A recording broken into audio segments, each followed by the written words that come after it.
This drawing of 5 grey figures is a meditation on quiet unravelling, on the subtle collapse that originates in vulnerability. Each figure, rendered in muted greys and anonymous form, is caught in a gesture of containment, transition, or fall. Together, they narrate a progression not just of physical postures, but of internal states, an emotional choreography, tracing the arc from composure to rupture. It is a portrait of collapse, not a spectacle, but as something intimate and human.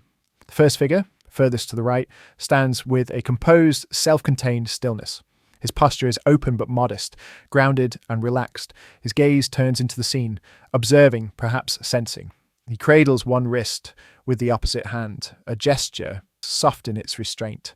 There is a sense of awareness, of internal monitoring. This is the starting point of the sequence, a body that is calm, pensive, but still intact.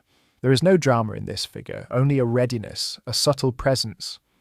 The second figure, just left of the first, begins to lean. The shift is minor but perceptible. The stance still appears composed, but the symmetry has tilted. His gaze pushes deeper into the composition, and his body follows, slightly inclined. One hand drops to his side, while the other remains near the ribs.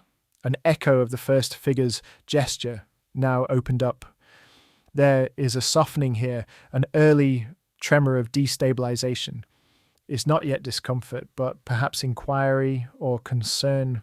This is the moment when the body leans into its feeling, when thought becomes sensation. The third figure marks a break in this progression. Unlike the forward momentum of the second figure, this figure hesitates. He leans backward, his balance uncertain. He has shifted behind the line, not quite in retreat, but wavering. His hand hovers protectively near his chest, near the heart, a reflexive response, a defense. His gaze is still cast leftward, caught between where he stands and what unfolds ahead. There is a subtle recoil here, as if the figure senses a threat, not external, but internal, a fear of feeling too much, or of what lies further into the sequence.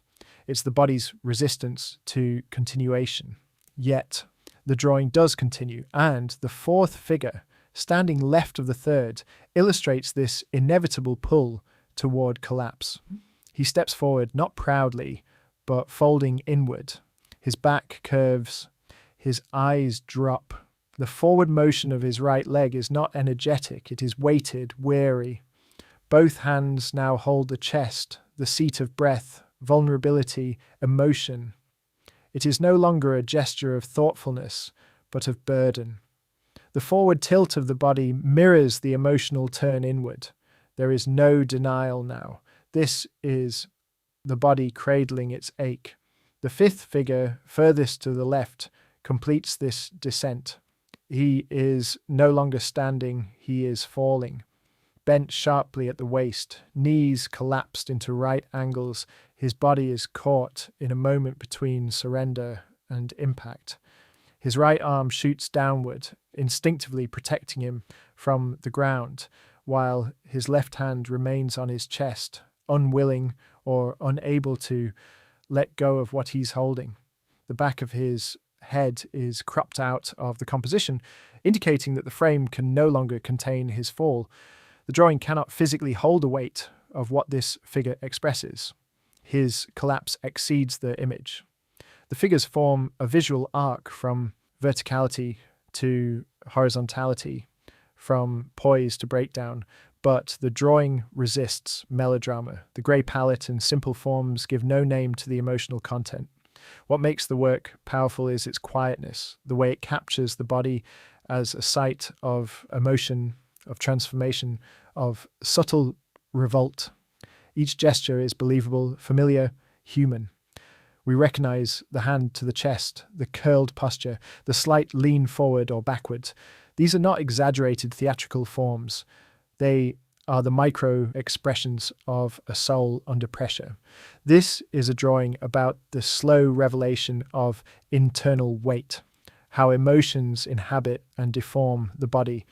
It captures the moment when the unseen becomes visible, when what is felt deep inside finds form in the curvature of the spine, the tilt of the head, the bend of a knee, and ultimately the space left behind the final figure, uncaptured, falling, reminds us that such collapses are not neatly framed or completed. They spill out unresolved. In this sense, the drawing invites compassion, not as a plea, but as a recognition. This is what it looks like to hold something quietly, to try to contain it, and to eventually succumb to its gravity.